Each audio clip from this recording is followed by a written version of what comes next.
తిరుపతి జిల్లా రిజిస్టర్ కార్యాలయంలో ఏసీబీ అధికారులు ఆకస్మిక తనిఖీలు చేపట్టారు. ప్రజల నుంచి వచ్చిన ఫిర్యాదుల ఆధారంగా కొద్ది రోజులుగా నిఘా ఉంచిన అధికారులు ఈ దాడులు నిర్వహించారు. సోమవారం 42 రిజిస్ట్రేషన్లు జరగ్గా లెక్కల్లో చూపని 2.48 లక్షల రూపాయల నగదును ఏసీబీ స్వాధీనం చేసుకుంది. ఈ భారీ నగదు ఎక్కడి నుంచి వచ్చిందనే కోణంలో అధికారులు ఆరా తీస్తున్నారు. ప్రస్తుతం కార్యాలయంలో తనిఖీలు కొనసాగుతూ ఉండగా మరిన్ని వివరాలను ఏసీబీ డీఎస్పీ శ్రీనివాసులు వెల్లడించనున్నారు.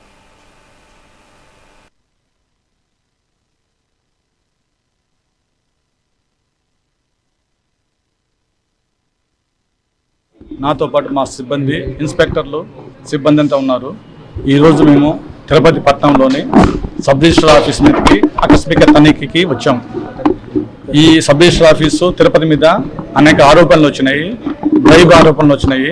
దీని మీద మేము నిఘా పెట్టాము. నిఘా పెట్టిన తర్వాత ఉన్నతాధికారుల యొక్క ఆదేశం మేరకు ఈరోజు మేము మా సిబ్బందితో సబ్ రిజిస్టర్ ఆఫీసు తిరుపతి మీద సర్ప్రైజ్ చెక్ చేశాము. ఈ తనిఖీల్లో భాగంగా మాకు 2,48,000 రూపాయలు మాకు అన్అకౌంటెడ్ క్యాష్ ఈరోజు మాకు స్వాధీనం చేసుకున్నాము. దీని మీద మిగతా అన్ని రికార్డ్స్ కూడా వెరిఫై చేస్తున్నాము. ఈ సబ్ రిజిస్టర్ ఆఫీసులో కనుక ఎవరన్నా లంచాలు అడిగిన ఎట్లా మాకు నిర్భయంగా మనకు తిరుపతి ఏసీబీ ఆఫీస్కి మీరు ఫిర్యాదు చేయవచ్చు.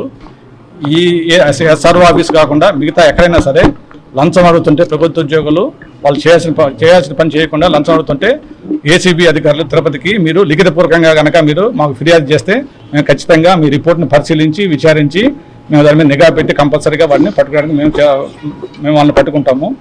ఈరోజు ఈ తిరుపతి ఆఫీస్లో దాదాపు ఈరోజు 42 రిజిస్ట్రేషన్ జరిగినాయి. ఈరోజు వారికి సంబంధించిన అన్అకౌంటెడ్ క్యాష్ 2,48,000 మేము స్వాధీనం చేసుకున్నాము. ఈ స్వాధీనం చేసుకున్న తర్వాత మిగతా అన్ని రికార్డ్స్ వెరిఫై చేసి వివరాలు తర్వాత తెలియజేస్తాం. Thank you sir. ఎంతమంది స్వాధీనం చేసుకున్నాం?